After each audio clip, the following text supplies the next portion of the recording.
Dzień dobry, assalamu alaikum, ciao, konnichiwa, bonjour, hola, good morning, good morning, good morning. This is Ken at 10.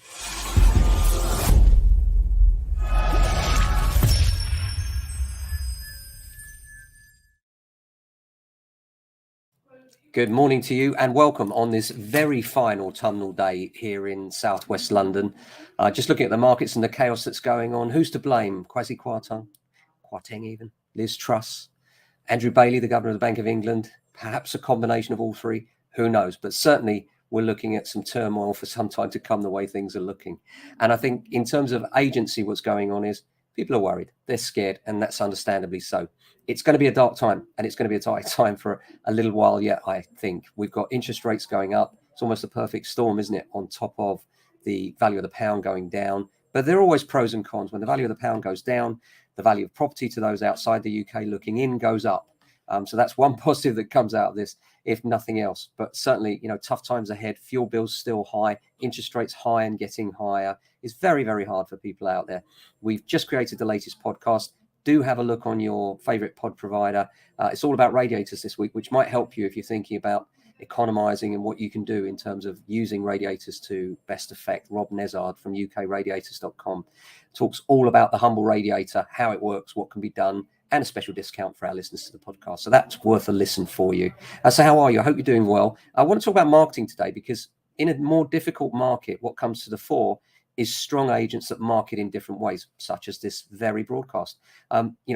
Thinking outside of the box and doing things in a slightly different way, because what people seek out when times are tough and difficult is information. And we seek to provide as much of that information as we can to try and reassure people that, things are tough, they may get tougher, but in the end, property will win. And if you look at it as an asset class, if you're now sitting on a buy-to-let property, your rent has increased substantially. And so, many people think landlords will be sweating this. And yes, new landlords may be because the costs have gone up substantially. But A, if they're on a fixed rate, they won't. B, if they've got substantial equity, they won't. And C, they're probably looking at substantial rent rises because, most landlords are right now. And when I say substantial, we are talking huge. So I suspect that people will be shocked by the new figures for rent inflation when they come through. Apart from that, I wanted to talk about marketing. I want to talk about the story of cheese. I know that sounds odd because we're all about property here in southwest London. But I wanted to talk to you about cheese because it shows how genius market can be. Not that we're that good, but we certainly look to leverage marketing in ways that others don't in order to make sure that more eyes get across your property if you list with James Alexander than others. And the story of cheese is this, that years ago, when you bought cheese, you used to buy it with a rind on, that little bit on the back? And then the marketers came along and said, you know what, people would prefer it if that rind was off. So they started giving you the option, you can have cheese or rindless cheese. And then as new generations came along, people were always buying the rindless cheese because it was just easier. So it became just cheese. The rind was gone. And then genius marketers came along and said, hey, let's put the rind back on. That'll be less work for us. And then call it artisan cheese and charge more for it while we're doing less. That, my friend, is genius marketing. And that's the sort of thing that you've got to look for, is people that are going to go the extra mile and do the extra things that might get more eyes in front of your property, such as this podcast, the podcast listed below, such as this show, and doing things a little bit differently. That's what we're all about, James Alexander. But we're also about the truth. You're going to get lots of bull out there and lots of people telling you how fantastic the market is, nothing's changed. Of course, things have changed. There are ways to market your property properly, professionally, to make sure you get the best price in any market.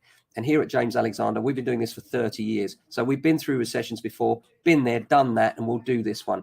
And it is dark times and it's tough. It will get tougher before it gets easier, but we will get through it. We will. I know it seems like, wow, when will this ever end? It will end. And when it does, you'd be surprised how quickly it will recover, especially in terms of property, because one thing's for sure, we're not building enough property. You have to remember that in order just to keep pace with demand, we'd have to be building 300,000 properties a year, and we're getting nowhere near that target. So in the end, the other thing that comes into property pricing is not just the fact that rents are high, but also the fact underpinning this is everyone needs somewhere to live. And we're just not producing enough, especially here in London. As far as the market's concerned locally, it's actually a lovely day. We've got viewings still going on a number of properties. If anything, we just don't have enough stock because lots of sellers are saying, look, I'm a bit nervous about the market. I'm going to hold off. And that's understandable given current events. So I hope you're having a great day. Thanks very much for watching. We'll be back tomorrow with another edition. Until then, stay safe. Look after your family if you can. And of course, yourselves. Take care.